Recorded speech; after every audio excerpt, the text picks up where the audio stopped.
Kita mulai segmen selanjutnya Om Hensat, dan kali ini gue mau ngebahas soal COVID. Tadi lu sudah singgung tuh penghilangan data kematian karena dianggap gak valid, karena itu sulit, karena itu banyak lah macam-macam lah argumennya. Menurut lu argumen itu sebagai sebuah kebenaran publik baik disampaikan atau enggak? Gitu. Kalau menurut gue, justru yang sekarang penting itu adalah keterbukaan data, Ri. Kenapa itu jadi penting? Ada dua hal alasannya. Yang pertama, rakyat tuh jadi tahu mesti apa nanti. Kalau lebih baik kondisinya mesti gimana, kalau lebih buruk juga mesti gimana, gitu. Ya, itu yang pertama. Terus kemudian yang kedua, kenapa keterbukaan itu penting? Supaya ya tidak ada kesalahan-kesalahan juga dalam penentuan kebijakan nantinya. Gitu loh. Nah ini kan serunya COVID ini kan kita jadi bisa melihat apa ya gesekan-gesekan antar anggota kabinet kan. Akhirnya tuh misalnya contoh Pak Yasona Lauli bilang kita akan stop kedatangan TKA dari Cina. Ya kan Pak Yasona ngomong gitu. Pak Yasona kan dari PDI Perjuangan. Tapi ternyata TKA-nya datang lagi tuh tetap siapa yang ngurusin itu? Ya, kemarin Pak Luhut Golkar. Menteri yang ngurusin tenaga kerja Ida Fauzia dari PKB. Jadi kita melihat ada persaingan juga di dalam. Makanya saya sempat tweet kemarin, Ri. Ini TKA asing pada datang lagi. Mudah-mudahan yang TKB dan playgroup nggak ikutan datang. Jadi coba TKA aja. boleh.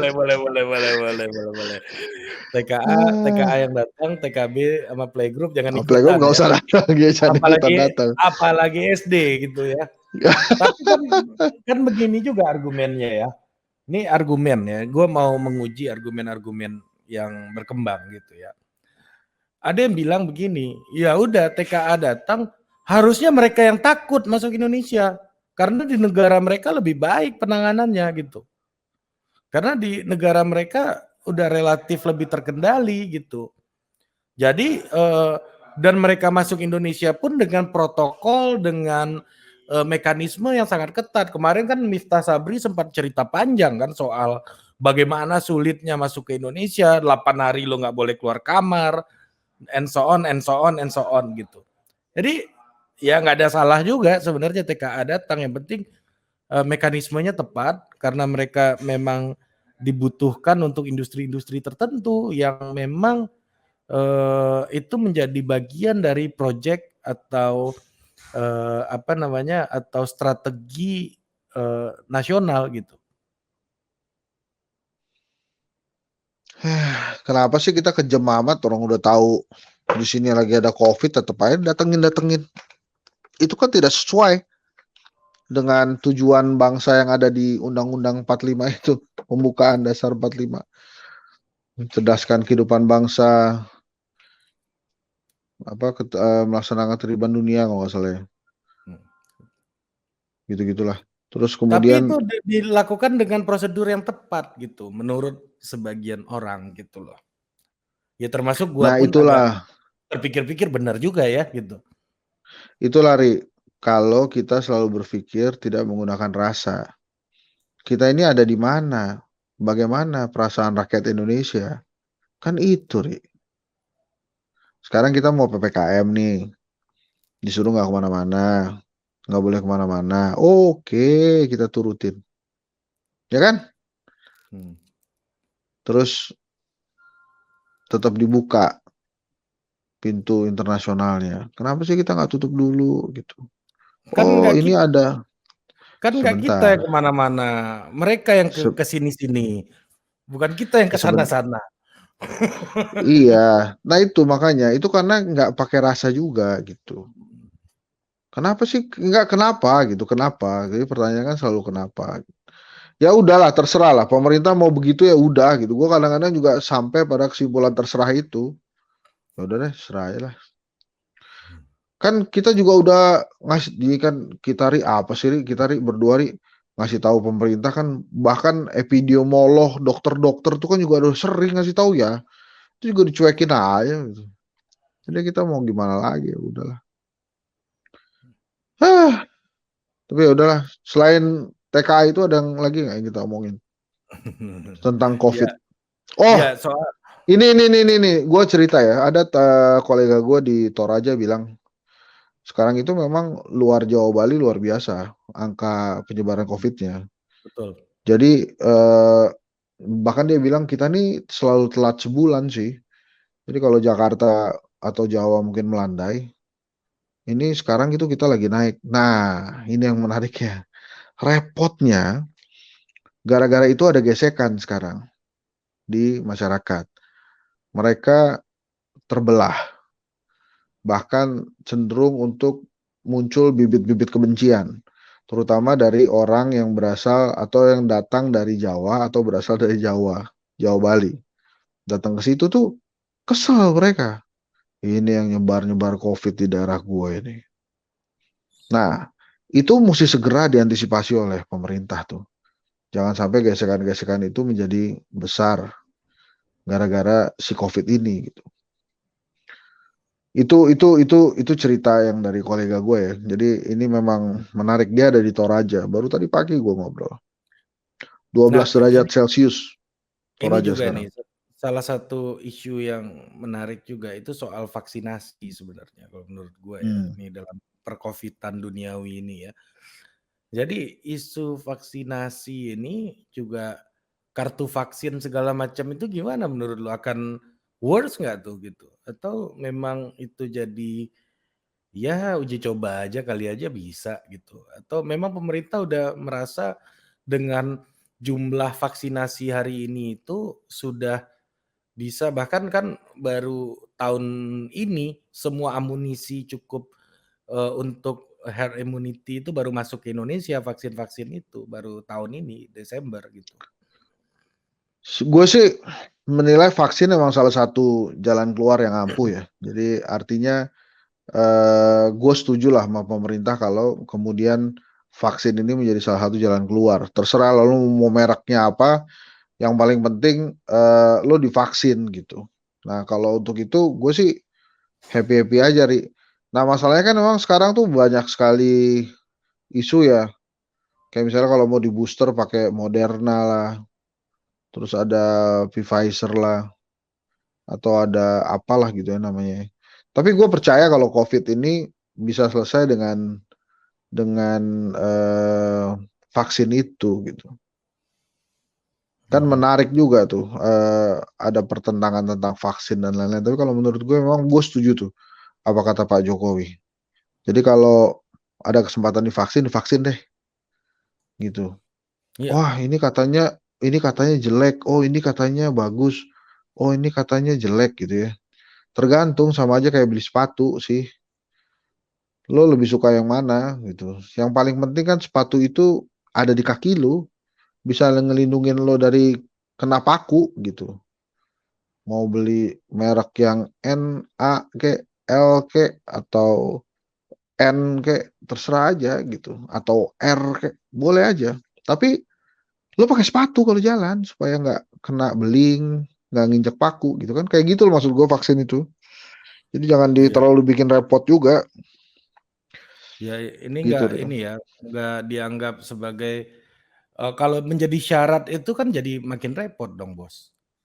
Ya di Nggak, mana gue orang orang enggak, maksud gua ya sekarang ini memang belum bisa semua orang untuk divaksin gitu. Misalnya kayak ada sebagian orang yang tensinya lagi tinggi gitu misalnya, nggak bisa divaksin gitu ya, karena atau bawaan kemarin gitu. kena COVID. Iya, kan artinya akan ada orang yang terdiskriminasi yang merupakan itu bukan salahnya juga tuh sama extent. Karena ada orang-orang Iya, Indonesia yang punya genetik itu tensi tinggi. Kayak gua misalnya, gue lihat orang ngelunjak dikit tensi gua langsung naik, Bos.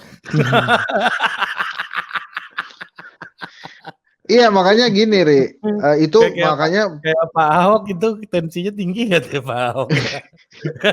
Kayaknya makanya setelah jadi pemerintah mesti punya komisaris cara tuh. heeh, Pemerintah mesti punya cara tuh Ri untuk ngeberesin itu. Misalnya kena COVID, kan dia belum bisa vaksin kan? Ya mhm. itu hasil keterangan kalau dia kena COVID itu bisa dibawa tuh. Keterangan COVID kalau dia udah sembuh nih. Kita bisa kasih lihat nih Nah bos. itu iya, itu juga tuh. Kan 3 bulan boleh jalan-jalan kata dokter ke mana aja, nggak akan ketular loh Iya. katanya. Kemungkinan Makanya ini besar kan loh.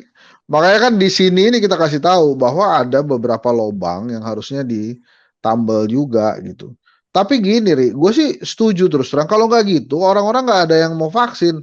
Ingat Karena nggak nggak ada case-nya, benefit-nya ya. ya case-nya ITOL, Iya, kartu ITOL itu. mhm. Itu kan akhirnya manusia-manusia kita ini harus dipaksa untuk Harus ITOL. dicekek, harus Iya, dicekek dulu kan. begitu begitu nggak ada yang bisa Iya iya pakai iya iya. manual, akhirnya Heeh. ITOL juga semua. Heeh. Lu inget Gitu. nggak dulu pas e-tol itu awal-awal antrian tuh panjang Bos, ingat nggak lu? Iya, Antrian iya, panjang gara-gara depan nggak bawa kartu atau pulsanya habis ya, atau itu ah, bahkan sampai sekarang tapi nggak sepanjang dulu. Dulu parah iya, banget tuh, ingat banget, parah. parah banget gua tuh lihat tuh awal-awal dulu, bener bener. Makanya kita ini memang mesti begitu ya udahlah. Gue sih Iya setuju lah ya iya, demi demi ke apa demi kita. Maksudnya gini, misalnya kayak kemarin PPKM ya. Kan gue nge-tweet tuh ya, gue selalu sebelum pemerintah memutuskan tuh gue endorse lah. mhm, Ayolah kalau mau diperpanjang diperpanjang sedikit lagi nggak apa-apa. Gitu. Banyak juga yang marah. Gue nggak setuju karena ntar anak gue mati lah, apa anak gue kelaparan lah, kita kelaparan, kita nggak bisa dapat ini, nggak bisa dapat itu. Nah ini ada salah satu pemimpin di Afrika kalau nggak salah Senegal ya. Dia kan bukan, bilang begini, Uganda, Uganda ya, ini heeh, kan kondisi perang. Kalau lu kondisi perang, lu nggak mikirin kerja kan? mhm, Memang susah. Kita mesti makan, mesti itu ya. Tapi ini kan kondisinya perang. Jadi ikutin gue sih setuju gitu. Soalnya gini Ri, ini kan data ya. Ini kalau kita mainin data yang tadi itu yang kita bahas. Ekonomi tumbuh 7%, tapi COVID menyebabkan angka kematian itu bisa lebih dari 1.000 orang per bulan. Itu kan nyawa men, dibayar iya iya. pakai ekonomi tuh. Terus temen lo itu Mas Valdo, Bang Valdo bilang tuh, udahlah kita jangan pertentangan lagi mana yang lebih penting antara ekonomi dan kesehatan itu dua-duanya penting. Ya nggak bisa gitu. Itu kan datanya udah kelihatan tuh. Iya Apa iya iya kabar tuh iya. anak? Ya jangan tanya gua, lu WA aja kan ada nomornya. Oh iya Kenapa iya. Iya. orang mentang-mentang gua seangkatan Valdo itu ya di UI, gua kasih tahu lu ya Om Ensat ya. Ada 5.300 orang yang seangkatan sama Valdo di UI. Tapi lu nanya gua juga gitu. Jadi opportunity lu untuk nanya Valdo tuh ada sekitar 5.300 sekian orang juga dikurangin gua sama Valdo gitu. Lo tahu nggak kenapa begitu? Itu ada teknologi yang namanya exposure man. Yang paling sering terekspos sama Valdo itu ya lu. Jadi orang nanya ya lu lah. Gitu. Kagak juga, gue juga sama lu juga sering di sini. Tapi udah mulai nih orang-orang nanyain Hanson ngapain, udah mulai ke gue sekarang.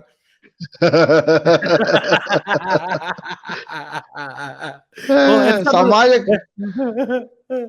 sama aja apa? kayak Didit kan Iya. nanyain Hen gimana itu Gibran lu nanyanya ke gue Gibran ke Bu Iriana lah lebih dekat atau ke Bu Silvi tuh ke Mbak Silvi gitu Mas Silvi atau ke Mas ini kan Bobi ya. Walaupun iya di kan Medan masalah tapi kan pantau-pantau itu kan pasti kan. iya ini masalah ekspos juga gitu aduh ini dikit Nah, lagi katanya ada reshuffle nih abis 17-an. oh ya, lu Lo tanya sama Didit kalau dah. kalau Hensat ini infonya dewa langit ini, gua percaya-percaya aja deh. Nah, Aduh. balik lagi ke soal, Covid ya. Jadi juga tadi bahwa lu bilang bahwa, eee, kartu vaksin ini penting untuk mendorong orang ya, untuk mendorong orang, biar mau divaksinasi no excuse gitu ya. Jadi mereka harus vaksin apabila ingin bertahan hidup. Kan begitu pertanyaannya. Iya. Persoalannya. Tapi yang menjadi masalah ada orang-orang yang tensinya tinggi. Ada orang-orang yang punya komorbid bawaan. Ada orang-orang yang seperti yang lu bilang tadi baru kena COVID yang nggak bisa vaksin. Nah, ada orang-orang yang misalnya belum dapat jatah gitu, karena ternyata kan banyak jatah yang udah habis juga. Ini gimana orang-orang ini? Akhirnya kan nggak bisa juga beraktivitas secara kemasyarakatan dan kemanusiaan nih orang-orang. Artinya ini diskriminatif gitu loh. Ini Iya. pandangan gua ya. Nah, nggak tahu menurut Anda gimana, Pak? Ya bisa juga, Ri. Bahkan kan sekarang vaksin kan juga belum menyebar merata di seluruh Indonesia kan. Jadi pasti masih ada yang belum bisa mendapatkan vaksin itu gitu. Ya memang kebijakan yang sekarang ini belum bisa 100% bagus semua, tapi ini menurut gua sebuah usaha yang bagus terutama di Jakarta gitu. Ini Ya, langkah yang agak berani lah kata lu ya. iya. Dan itu eh rese loh kalau mau ke mall tuh. Jadi yang pertama lu mesti download aplikasi, terus lu mesti Ya, daftar aplikasi, terus di dalam aplikasi itu lu mesti masukin lu punya sertifikat vaksin. vaksin, baru lu kemudian boleh masuk gitu. Itu harus 2 Kan kali ya vaksinnya? 1 boleh ya? enggak, 1 kali boleh, Oh, 1 kali 1 boleh. kali tapi lu mau ngapain sih ke mall sekarang? Gue juga deg-degan. Oh, gua nggak mau gua ngapain juga sih bener. Iya, entar Enggak, aja ya maksudnya kayak punya gini duit Bos, aja. enggak kagak itu kan perspektif Anda sebagai konsumen. Anda jangan gitu juga, orang yang jualan gimana? Ini mak gua di Tamrin City jualan Bos. Oh iya, iya, iya. Kalau Iya gitu kan, gua ke Tamrin City lah. Anda jangan berpikir mall tuh Pacific Place terus tempat Anda ngopi-ngopi Pak Ensan. Ada Oh iya, iya, mall-mall iya, rakyat iya. juga ITC gitu loh. Yang Ya, mana ya, ya, ya. lu Oke, tahu maaf, nggak maaf, maaf, maaf, maaf. itu Glodok apa tuh Roxy ya yang apa bukan Roxy di Jakarta Timur tuh apa namanya eh, ITC Cililitan tuh itu bos tukang servis PGC. handphone PGC itu Hmm. servis handphone tuh di pinggir jalan bos. Hmm. Ya karena orang nggak bisa masuk mall dia harus butuh hidup Nah, gitu. Ri, kenapa sih Ri pemerintah nggak mau pakai undang-undang kekarantinaan itu? Ya, lu nanya gua bukan pemerintah, lu jangan tanya gua. Oh iya, bukan Menurut corong ya. bukan corong rezim. Ya itu acaranya mau gue bikin loh di sini corong rezim. Iya, Ya. bikin Ri. Nah, menurut lu kenapa undang-undang itu? Nggak ada duit. Kalau gua rasa Gua ada rasa, lah. Biaya sampai sekarang tuh dengan menggunakan kekarantinaan sih menurut gua mirip-mirip. nggak itu ya kalau dihitung sama, gue tuh kadang-kadang, bukan kadang-kadang ya, gue kalau dengerin Rita Ramli ngomong terus gue hitung gitu, Faisal Basri ngomong tuh itu bener juga Ri. Ini masalah mau nggak mau aja kan sebetulnya. Itu pertanyaan Soal aja lah. kalau kata gue ini soal pendekatan sih, soal approach ya. Dia apakah pemerintah kita ini percaya approach yang mana gitu. Dia bisa mengambil itu, tapi dia memilih untuk ngambil yang lain gitu. Ya karena dia berpikir mungkin high risk high return gitu misalnya. Ya pilihan karantina wilayah itu bisa diambil, tapi dia ingin mengambil opsi yang menurutnya lebih baik gitu loh, menurut gua ya. Ini Men- menurut Iya pengamatan ya, gua. enggak, gue setuju lah. Menurut Hmm, pemerintah lebih baik gitu kan. betul, betul. Dan dia bisa mengambil penghentian lockdown karantina wilayah itu bisa diambil. Tapi dalam paradigmanya, dalam approach-nya, pilihan inilah yang lebih baik gitu loh. Jadi bukan gara-gara nggak mau ngambil lockdown karena Anies duluan yang ngomong tuh, bukan kayak gitu ya? bukan kalau menurut gua mah. Oh, Kalau bukan ya, bukan karena Anies yang ngomong duluan terus, wah ini Anies sudah kasih enggak, usul ini kita harus beda lah, nggak boleh gitu iya ya? orang kemarin Anies saja puji PPKM kan, ini Oh adalah strategi iya, tertepat kata Anies kan. Jadi Gue Anies juga Baswedan muji-muji PPKM. Anies Baswedan aja mengakui kalau ini dilakukan dengan cara yang seksama gitu, memikirkan dampak terhadap nyawa masyarakat gitu. Seorang Anies Ri, Baswedan loh, ini nggak main-main loh. Ri, itu kalau yang pasang-pasang baliho gitu ya, yang kemarin tuh Erlangga, Puan, Caimin, AHY ya. Baliho nanti dulu kita bahas. Ini Enggak, segmen ini ntar lu. Tadi kan lu udah ngomong Anies. ya. Itu kalau iya entar kan lo edit juga kan. Itu yang pasang-pasang baliho tuh kayak Erlangga, Caimin, AHY, Puan. Itu lawan Anies gitu ya. Itu kira-kira yang menang siapa ya? Presiden ya. Nah, itu menarik tuh. Iya. Udah, tar Anisnya GR. Yang penting kan kalau sama ya Gubernur DKI itu kan blessing lah Pak, ya kan? Ya, Dia blessingnya nggak perlu baliho gitu loh. Setiap ya. orang. Itu kan Ahok aja 2 tahun jadi gubernur, popularitasnya aja di di DKI aja langsung 98%. 2 tahun kok iya. jadi gubernur. Iya Iya, kan? cukup gede udah. Yang ini juga Anies Iya. masih gede nih. Popularitasnya mah udah gede. Lagi tuh lagian dia waktu jadi pengamat kan ngeritik-ngeritik orang pasang baliho gitu. Ini kita belum ngomongin baliho loh. Kita balik lagi ke Belum. COVID apa lagi ya topiknya Ri? Obat tuh juga masih susah tuh. Ya, obat Terus ya, tapi memang tapi gini Ri, tunggu. Ini masalah COVID. Gua nanya sama lo ya, lo jawab. Sebutkan menteri-menteri, nama-nama menteri yang bakal yang bukan yang sering lo lihat selama masa pandemi COVID terjadi. Jadi kalau gue agak ini ya, apa ya? Udah lo jawab aja. Siapa menteri-menteri yang lo ingat? Yang lo ingat muncul pada era pandemi Ya, siapa aja? pasti the one and only, the special one, Luhut Binsar Panjaitan, bos. Oke, satu. Terus siapa lagi? Papa Nobita Erlangga Hartarto. Oke, dua. Terus siapa lagi? Ya. Erick Thohir. Tiga, siapa lagi? Unholy Trinity itu kan, sama Nadiem Makarim soal PJJ segala macam. Ya. Terus siapa lagi?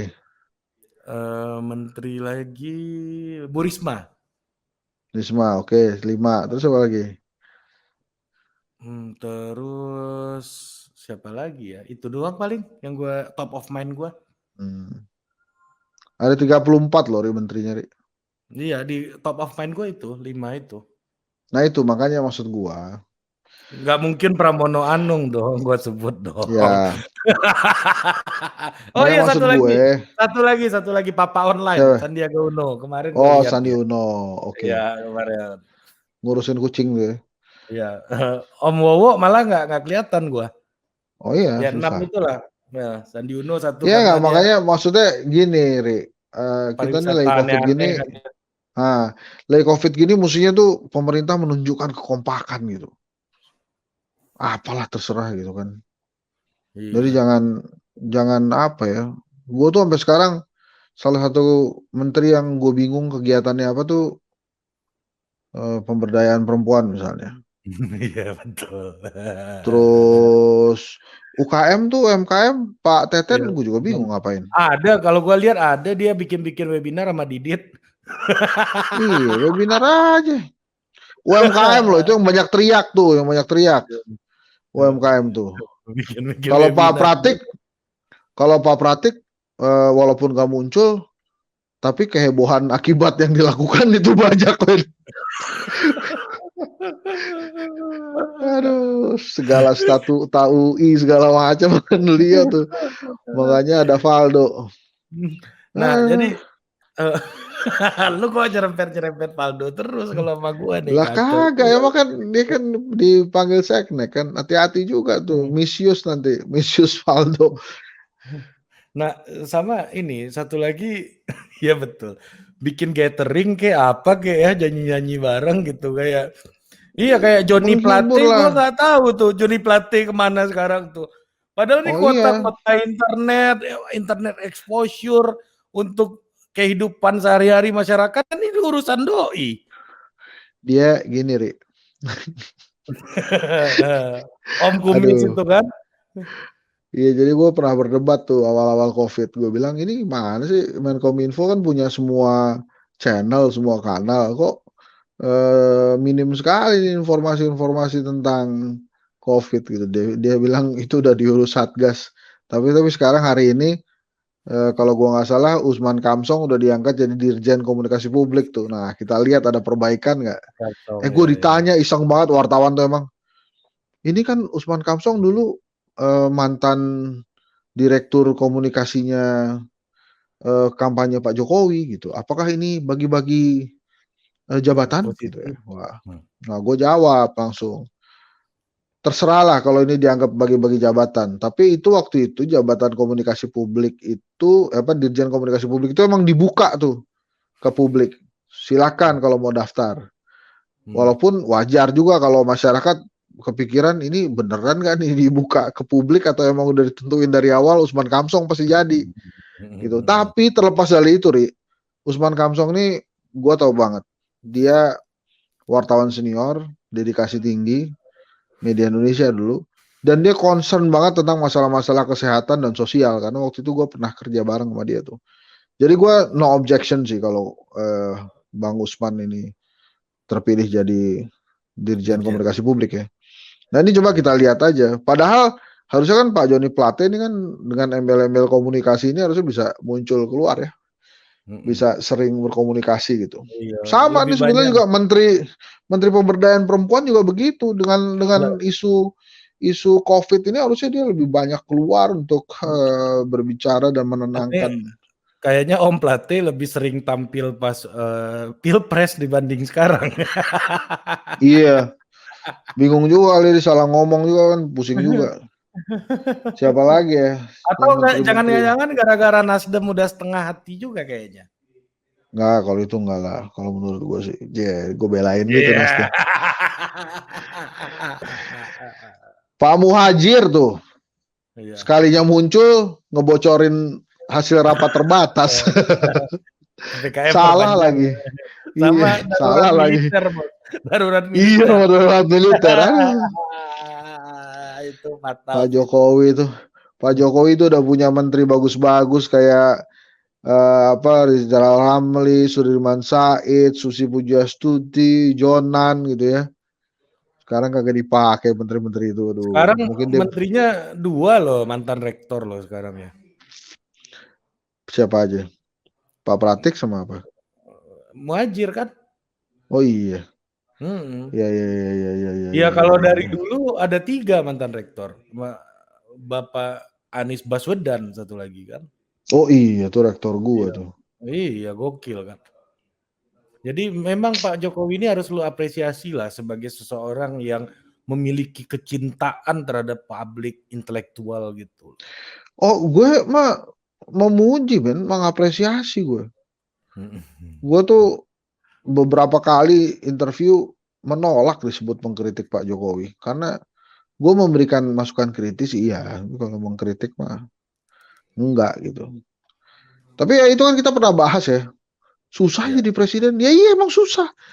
Maunya rakyat Indonesia banyak. Iya emang maunya rakyat Indonesia banyak. Namanya lo juga ngapain rakyat. nih presiden? Namanya juga rakyat, Bos, ya kan? Ah. Oke, kita lanjut ke segmen selanjutnya.